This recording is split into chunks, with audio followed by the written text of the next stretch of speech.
Governor Evers, welcome to Live on the League of Wisconsin Municipalities Facebook page. Thanks so much, Todd. Appreciate it. I'm really excited. Beautiful day in Wisconsin. It is. Like the shine is coming off my desk with the sunlight. I am so thankful that you agreed to spend a little bit of time with us on this topic of humility. Quick start out. I've had a quick peek at your budget on behalf of Wisconsin cities and villages. We see a lot of good in there, and we thank you for the appreciation you've given towards local control. On a personal level, I saw a little bit in there for University at UW. Waunakee is currently participating with University. Oh, really? Good. So great program. Thank you for that too. You bet. I didn't know that. That's good to hear. I want to break the ice a little bit. I have kind of a fun thing. So I'm going to share my screen. Now, this is maybe something you're not expecting. Okay, do you see the photo? No. Now I do. Yes. Okay. All right. So transmit yourself to say 7 p.m. tonight.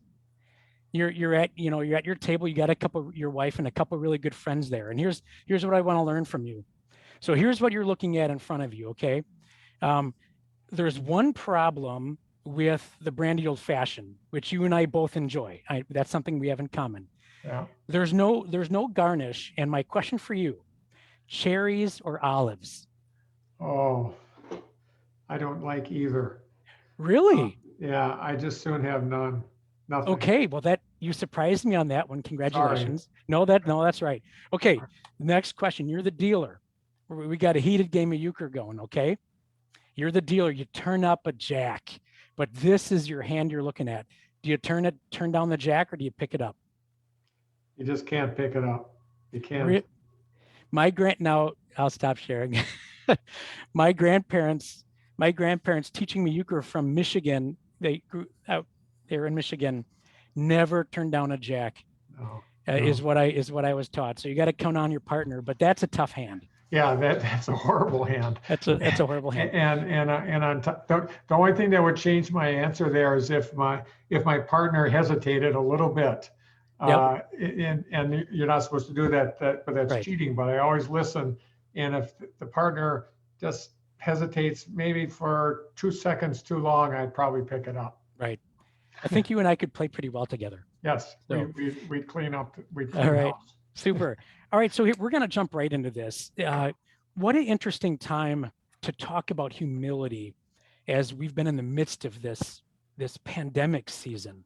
What a situation. So knowing that your audience is the 600 plus villages and cities and their elected and appointed officials across our state, what has the pandemic taught you in humility that you think can be meaningful to us? Yeah, well, I think we all have, frankly. If you think about just some basics around the pandemic, and that we fight a little bit about mitigation, using wearing a mask, for example, and how important that is.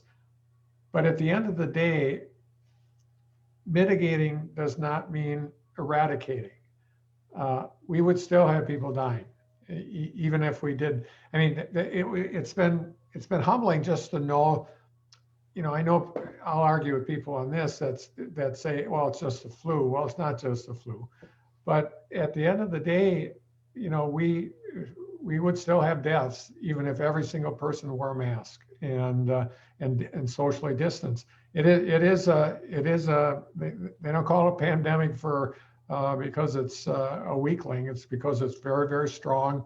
And so that has been really humbling for me. I just had a distant relative die just recently, and he wasn't a particularly a believer in masks, and that eventually did him in.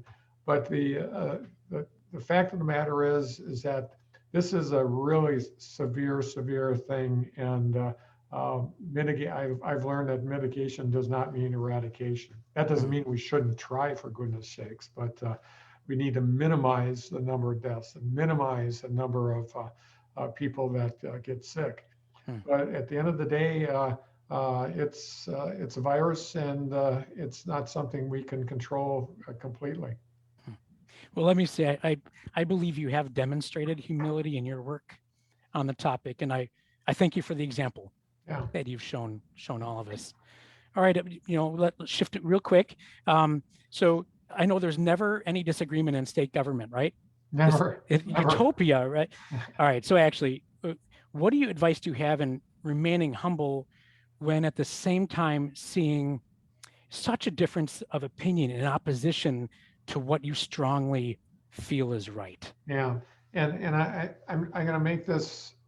It brings to mind something that Martin Luther King Jr. said, and I don't want to, people throw his stuff around, and so I'm not going to dwell on it, but it does remind me. At one point in time, he said something like, um, and this is about hate, but it's similar. There's certain things that are just too burdensome to carry with you, and he used hate as an example because with him, within the civil rights movement, it was a lot of people were spewing hate, and his goal was not to carry that with him because it's just too heavy.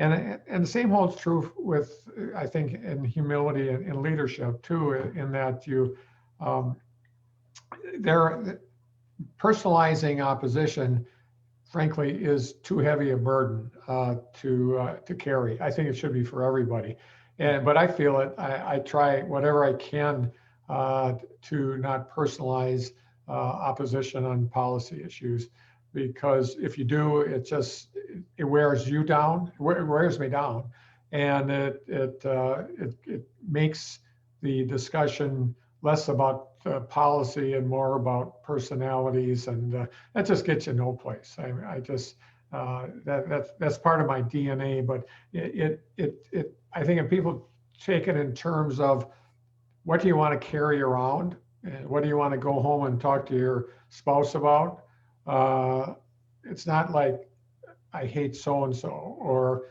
I wish this person wasn't in the legislature. It should be about, talk about your grandkids, whatever.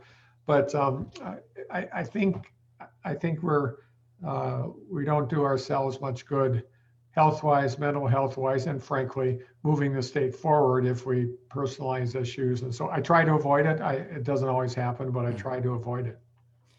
That's really sage advice. And as a city manager, having been a municipal manager for 23 years, that I have felt that difficulty, Yeah. being targeted and challenged sometimes personally more than professionally Right. is tough to set aside. But that's excellent advice. Yeah. Thank you for that. Yeah, and actually, just a quick aside there too. I hearken back to, and this to some extent is kind of crazy, but my PhD thesis, where I did it about the effectiveness of school superintendents, and how which ones are more effective than others, and it was a fun topic, and it's obvious the data that I collected way back when actually cited on the fact that those that build relationships are those that are the most effective. And it's really hard to form relationships if you're personalizing the conversation. Great. Quick aside. You mentioned superintendent of schools. You wouldn't know her, but my wife went through Verona schools and graduated in the early 90s. So she wanted me to say hello to her former superintendent. Oh, thank you. Best to her too. Yeah, thank you. All right. I know there's just a couple minutes here. I want to offer you the last word on the topic. When you think of leading with humility, what might come to mind, and what final lesson would you like our municipal officials in our state to walk away with? Yeah, and that's a great question. The one thing that I always think about on this topic is that there are people that believe that if you express humility or are more humble, that's a sign of weakness. And frankly, I think that's cockeyed. I think it's a sign of strength. And I think if you want to live a full life, you just can't be carrying around those personality arguments, and it just doesn't work. One of the more, I've had a lot of positive moments in my life as governor in the last 2 years. And one of them was I was at an event that was not a political event, but it was kind of a sportsmen women event. And I had some guy come up to me afterwards, and he said, I'm disturbed by a lot of the policies that you believe in. I came here thinking that what a jerk. I'm going to afterwards have a chance to talk to him and tell him what I think. And he said, you're a regular guy. I like you. I probably never vote for you, but I like you. And it's not that it's all about being liked. It's again being able to put you and others around you in a position where you're not personalizing things. You're talking about things you can agree on, like your grandkids or kids. And if you're going to talk about policy, you can do it without anybody having to carry that around. So it's something I remember. I'm guessing he doesn't remember it, but I do. And I'm sure he won't vote for me, but that's the way it goes. But at least he took the time to A, tell me, but B, actually think about it and understand that we can be different. We differ on some big issues, and that's okay. We're adults. Great advice. Here's something else you and I can agree on, that the UW Badger volleyball women are just amazing this year. Yeah. I know we're both fans of them too. Yeah, they're having a great year. He's built quite a program. I don't know if you can go undefeated in a season like this where there's so many good teams. I mean, they're seemingly are All-Americans and All-American on every team you play. But they've gotten close, and this is the year that they're pointing to. But they're just fun to watch. Yeah, with a couple freshmen stepping up too. So it's Kelly Sheffield actually lives here in Waunakee. Oh, really? He's doing a great job. He has. Well, I'm humbled that you accepted the invitation to join us today.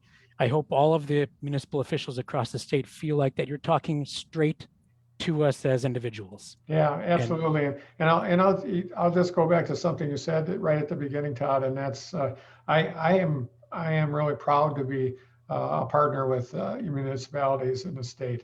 And this isn't a political statement. I understand that municipalities and counties, they do a lot of hard work for us as state residents, and I am glad to be a partner with them, because we couldn't get the work done without you guys and the leadership that you all put forward every single day. We're thankful for that relationship we have with you. Wonderful. Again, deepest gratitude for your time and your wisdom that you shared. And for all those watching across the league Facebook page, thank you for joining us. Thanks, Todd. It's been wonderful. Thank you, Governor. Yeah, take care. Have a good weekend, and best to everybody. Enjoy your old fashioned tonight. Okay, take care. All right. Bye-bye. Bye-bye.